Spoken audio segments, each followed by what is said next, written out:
রাজ্যের সমস্ত এসএসএ কর্মীদের আমার চ্যানেলের পক্ষ থেকে আন্তরিক শুভেচ্ছা জানিয়ে শুরু করছি আজকের এসএসএ নিউজ। দেখুন, ইতিমধ্যে আমি এর আগের ভিডিওতে বলেছিলাম যে আগামী 22 তারিখ পাখির চোখ করে এগিয়ে যেতে হবে। 22 তারিখটা কি আমরা ইতিমধ্যে সকলেই জেনে গেছি যে আগামী 22 তারিখ রাজ্যের বাজেট পেশ হতে চলেছে। আমরা যথেষ্ট আশাবাদী এই বাজেটে সমগ্র শিক্ষার কর্মীদের জন্য ভালো কিছু থাকবে। তার কারণ ইতিমধ্যে আপনারা জানেন, বিগত সরকার 15 বছর ধরে এসএসকে এমএসকে পার্শ্ব শিক্ষক সহ সমগ্র শিক্ষার সমস্ত ধরনের কর্মীদের প্রতি যে অবিচার অন্যায় অত্যাচার করেছে, সেখান থেকে মুক্তি পেতে আমরা সমগ্র শিক্ষার কর্মীরা রাজ্যে যে পালা বদল হয়েছে, সেই পালা বদলের ক্ষেত্রে আমাদের ভূমিকা অনস্বীকার্য। কারণ আপনারা জানেন, গত বিধানসভা নির্বাচনের আগে প্রায় 1 বছর ধরে সমগ্র শিক্ষার কর্মীরা লাগাতার আন্দোলন কর্মসূচির মধ্যে ছিল। সমগ্র শিক্ষা বাঁচাও মঞ্চ তৈরি করে সমস্ত সংগঠনের নেতৃত্বরা ঐক্যবদ্ধভাবে কোথাও কোথাও তার ব্যতিক্রম হয়েছে, কেউ কেউ হয়তো বিরূপ মন্তব্য করেছেন, তবে বেশিরভাগ নেতৃত্বই সমগ্র শিক্ষা বাঁচাও মঞ্চের নেতৃত্বে ঐক্যবদ্ধ হয়ে বিগত সরকারের কাছে আমাদের দাবি আদায় নিয়ে যথেষ্ট আন্দোলন কর্মসূচি গ্রহণ করেছিলেন। 10 দিন ধর্ণা কর্মসূচিও আমরা বিকাশ ভবনের সামনে করেছি। নবান্ন অভিযান, কালীঘাট চলো ডাক দেওয়া হয়েছে, দফায় দফায় বিকাশ ভবন অভিযান করা হয়েছে।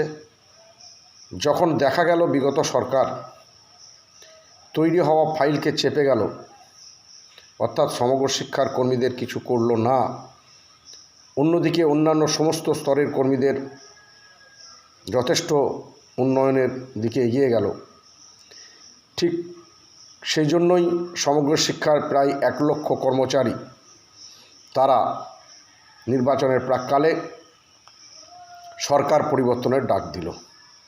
কারণ যেহেতু এই সরকার আমাদের সঙ্গে লাঞ্ছনা বঞ্চনা ছাড়া কিছুই আমাদের দিচ্ছে না, কাজেই এই সরকারের পরিবর্তন ছাড়া আমাদের উন্নয়ন সম্ভব নয়। যাই হোক, সরকার পরিবর্তন হয়েছে, এই সরকার পরিবর্তনের ক্ষেত্রে আমাদের ভূমিকা যথেষ্ট। তো যাই হোক, এই সরকার এখনও পর্যন্ত যে ভূমিকা নিয়ে চলছে তাতে আমরা এখনও আশাবাদী যে এই সরকার আমাদের কিছু করবে। এখন আমাদের পাখির চোখ করে এগিয়ে যেতে হবে। আগামী 22 তারিখ আর মাত্র হাতে গোনা 2-3টি দিন আছে। কেন 22 তারিখের কথা বলছি আপনারা ইতিমধ্যে সকলে জেনে গেছেন যে 22 তারিখ রাজ্য বাজেট পেশ হতে চলেছে। সেই বাজেটে আশা করি সমগ্র শিক্ষার কর্মীদের জন্য ভালো কিছু খবর আসতে চলেছে। তার কারণ বর্তমান মুখ্যমন্ত্রী তিনি বলেছেন যে কেন্দ্র রাজ্যের যেহেতু যৌথ প্রজেক্ট, কেন্দ্র যে টাকা দেয় এই সমগ্র শিক্ষার খাতে, তার সঙ্গে 40% যুক্ত করে রাজ্য সরকার যে সাম্মানিক দেওয়ার কথা সেটা দেবে। আর আমরা যদি সেটা পেয়ে যাই তাহলেই আমাদের সাম্মানিক 30,000-এর ঊর্ধ্বে চলে যাবে, এবং আমরা সেটাই চাই। আমরা বিরাট কিছু আকাশকুসুম কল্পনা করছি না। এই সরকারের কাছে আমাদের করজোড়ে আবেদন, আপনি সেটা কার্যকারী করুন। ইতিমধ্যে আপনারা জানেন যে শিক্ষক সমাজ, আমরা সমস্ত বিশেষ করে এসএসকে এমএসকে শিক্ষা কেন্দ্রগুলি তৈরি হয়েছিল প্রত্যন্ত গ্রামে।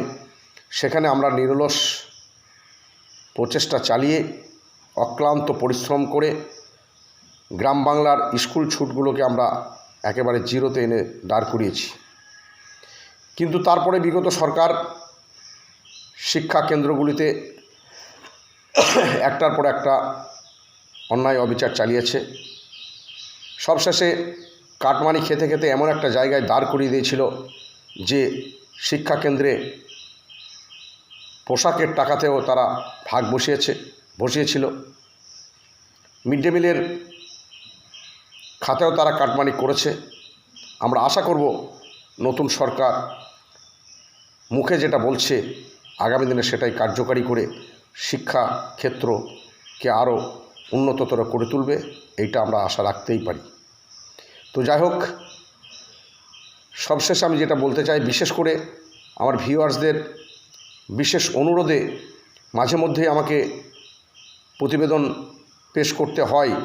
বেশ কয়েকদিন আগে আমি প্রতিবেদন পেশ করেছিলাম, কিন্তু গত 3-4 দিন থেকে আমার ভিউয়ার্সরা বারবার আমাকে এই নিয়ে বলছেন যে একটা নতুন করে কিছু একটা প্রতিবেদন পেশ করুন, তার জন্য আজকের এই প্রতিবেদন। আরেকটা বিষয়, আপনারা অনেকেই আছেন, অনেকেই আশঙ্কার মধ্যে ডুবে আছেন যে টেট পাস করতে হবে।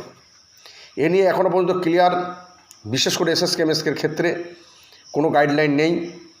এবং যেটা সরকারিভাবে যে গাইডলাইনটুকু আছে, যেটুকু আমি উপলব্ধি করতে পেরেছি, যে 55 বছর বয়সের ঊর্ধ্বে যারা, তাদের আর টেট দিতে হবে না। সেক্ষেত্রে এসএসকেএমএসকে শিক্ষক শিক্ষিকাদের মধ্যে 95% 55 ঊর্ধ্ব বয়সে ইতিমধ্যেই আছে। সামান্য হাতে গোনা কয়েকজন হয়তো সারা রাজ্যের ক্ষেত্রে 55 বছরের নিচে থাকতে পারে, তো তাদের চাকরির মেয়াদও অনেক দিন থাকবে। তবে এখনও আমার যেটা মনে হচ্ছে, বা আমি যেটুকু খোঁজ খবর নিয়ে জানতে পারছি, যদিও অনেক চ্যানেলে বলছে টেট দিতেই হবে, তো আমার যেটা মনে হয় টেট দেওয়ার ক্ষেত্রে এসএসকেএমএসকে শিক্ষক শিক্ষিকাদের বাধ্যতামূলক কোনো গাইডলাইন আসবে বলে আমার মনে হচ্ছে না। তো যাই হোক, সেটা আগামী দিনে কি হবে না হবে তার উপর নির্ভর করছে। আরেকটা বিষয় আমরা লক্ষ্য করছি যে এই সরকার আসার পর মাত্র 1টি মাস হলো, 9 তারিখে সরকার গঠন হয়েছে, শপথ গ্রহণ হয়েছে 4 তারিখে ফলাফলের পর। এখনও সেই 1 মাস হলো। অনেকেই দেখছি যে সাম্মানিক ঢোকার ক্ষেত্রে 2-4 দিন দেরি হলেই সরকারের মুণ্ডুপাত করতে চাইছে। এখনই সেটা করার সময় আসেনি, কারণ নির্বাচন প্রাককালে আধিকারিকরা নির্বাচনী কাজে ব্যস্ত ছিল।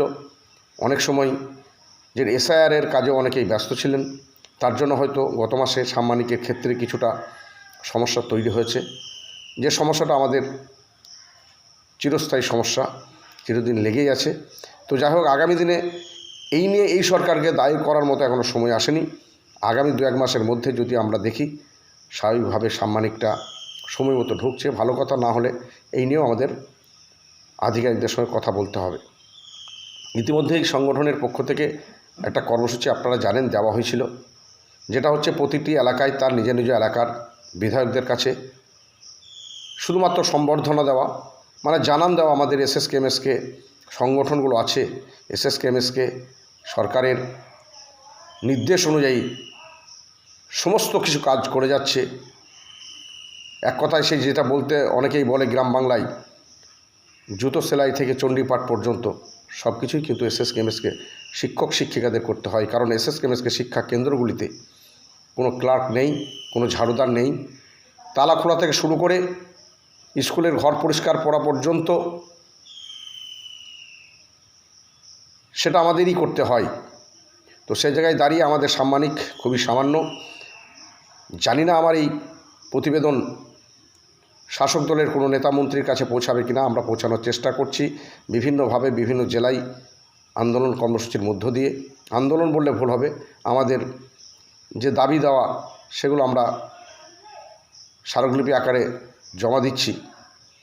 তো সে জায়গায় এই সরকারের কাছে আমার করজোরে অনুরোধ, এই লাঞ্ছিত বঞ্চিত বিগত সরকারের কাছ থেকে যে লাঞ্ছনা বঞ্চনা আমরা পেয়েছি, এই সরকার আশা করছি সেই লাঞ্ছনা বঞ্চনার অবসান ঘটাবে। তো আমাদের আগামী 22 তারিখ পাখির চোখ করে আমরা আছি যে 22 তারিখ বাজেটে খুব সম্ভবত সমগ্র শিক্ষার কর্মীদের জন্য একটা ভালো কিছু হতে চলেছে, এই আশা ভরসা রেখে রাজ্যের সমস্ত শিক্ষক শিক্ষিকাকে আমার চ্যানেলের পক্ষ থেকে আরেকবার সংগ্রামী অভিনন্দন জানিয়ে শেষ করছি। ভালো থাকবেন, সুস্থ থাকবেন, ধন্যবাদ।